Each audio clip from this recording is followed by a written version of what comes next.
friends, welcome to balakavi channel. இன்னைக்கு வந்து ஒரு கேரளா ஸ்டைல் சர்க்கரை உபேரி ரெசிபி தான் இன்னைக்கு இந்த வீடியோல ஷேர் பண்ணிருக்கேன். இதுக்கு நான் நேந்திரங்காய், வெல்லம், தேங்காய் எண்ணெய் இது மூணு யூஸ் பண்ணி தான் இன்னைக்கு நான் இந்த வீடியோல ஷேர் பண்ணிருக்கேன். ஃபர்ஸ்ட் வந்து எப்போதும் ஆயிலை நம்ம நல்லா ஹீட் பண்ணிக்கணும். பேன்ல அடுப்பில் ஆயில் ஹீட் பண்ணிக்கிட்டே இருக்கும்போது நான் அங்கே காய் கட் பண்ணி எடுத்துக்கிறேன். காய் நான் நல்லா கழுவி எடுத்துக்கிட்டேன்.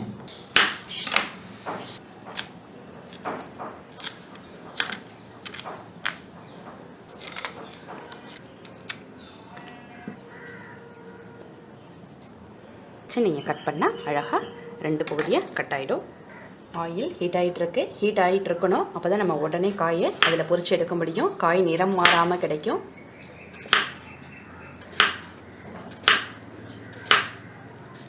எல்லாமே சம அளவாக கட் பண்ணி எடுத்துங்க. ஃபஸ்ட்டு காயை நான்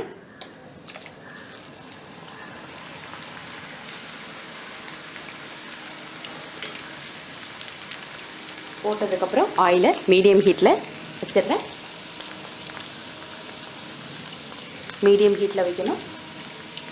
நம்ம ஆயிலில் போட்டதுக்கப்புறம் கட் பண்ணும்போது இருந்த அந்த வெயிட் வந்து குறைஞ்சிடும். எண்ணெயில் போனி நல்லா ஃப்ரை ஆனதுக்கப்புறம் உங்களுக்கு பொரிக்கும்போது நல்ல வித்தியாசம் தெரியும். இது வெந்துருச்சு அப்படின்னு நினைக்க வேணாம். இது வேகிறதுக்கு கொஞ்சம் டைம் எடுக்கும். போடும்போது ஹை ஃப்ளேமில் இருக்கணும். போட்டதுக்கப்புறம் மீடியம் ஃப்ளேமில் இருக்கணும். வெந்து மேலே வரும்போது லோ ஃப்ளேமில் இருக்கணும். அவ்வளோதான். வெந்து ஓசை அடங்கிடுச்சு. இப்போ நம்ம எடுத்துடலாம்.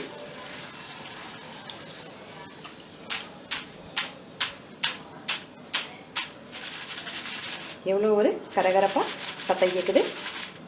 அவ்வளோதான். நல்லா வெந்து கிடச்சிருச்சு. நல்ல ஒரு கனமான பாத்திரம் வச்சுக்கிறேன். 200 கிராம் வெல்லம் எடுத்திருக்கேன். நல்லா துருவி 3/4 கப் அளவு வருது துருவனா.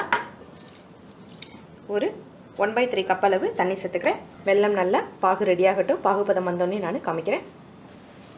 இப்போ சக்கரை பாகு நல்லா கரைஞ்சி பாகு ரெடி ஆகிடுச்சு. இப்போ இதை பாகுபதம் பார்க்கலாம். பதம் வந்துருச்சு. அவ்வளோதான். நல்லா இழுத்து வருது பாருங்கள்.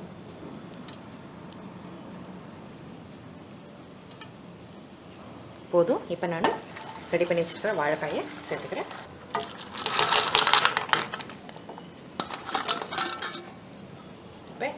நல்லா எல்லா வாழைக்காயிலையும் வெல்லம் படுற மாதிரி நல்லா ஒன்றா சேர்த்து கிளறிக்கிறேன். மிக்ஸ் பண்ணிக்கிறேன்.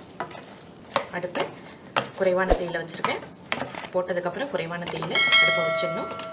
ஃப்ளேமில் வச்சா காங்கிடும். ரொம்ப ஹார்டாகவும் இருக்கும். இந்த ஸ்டேஜில் நான் சுக்கு பொடி பண்ணி வச்சுருக்கேன். அது சேர்த்துக்கிறேன். ஏலக்காய் தூள் பொடி பண்ணி வச்சுருக்கேன். 1/4 டீஸ்பூன் சேர்த்துக்கிறேன்.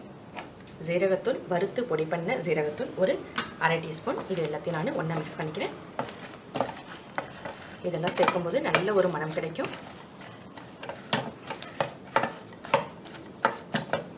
இப்போ இதில் கொஞ்சமாக சர்க்கரை பொடி பண்ணி வச்சுருக்கேன். ஒரு 1 டீஸ்பூன் அளவு அதை நான் சேர்த்துக்கிறேன்.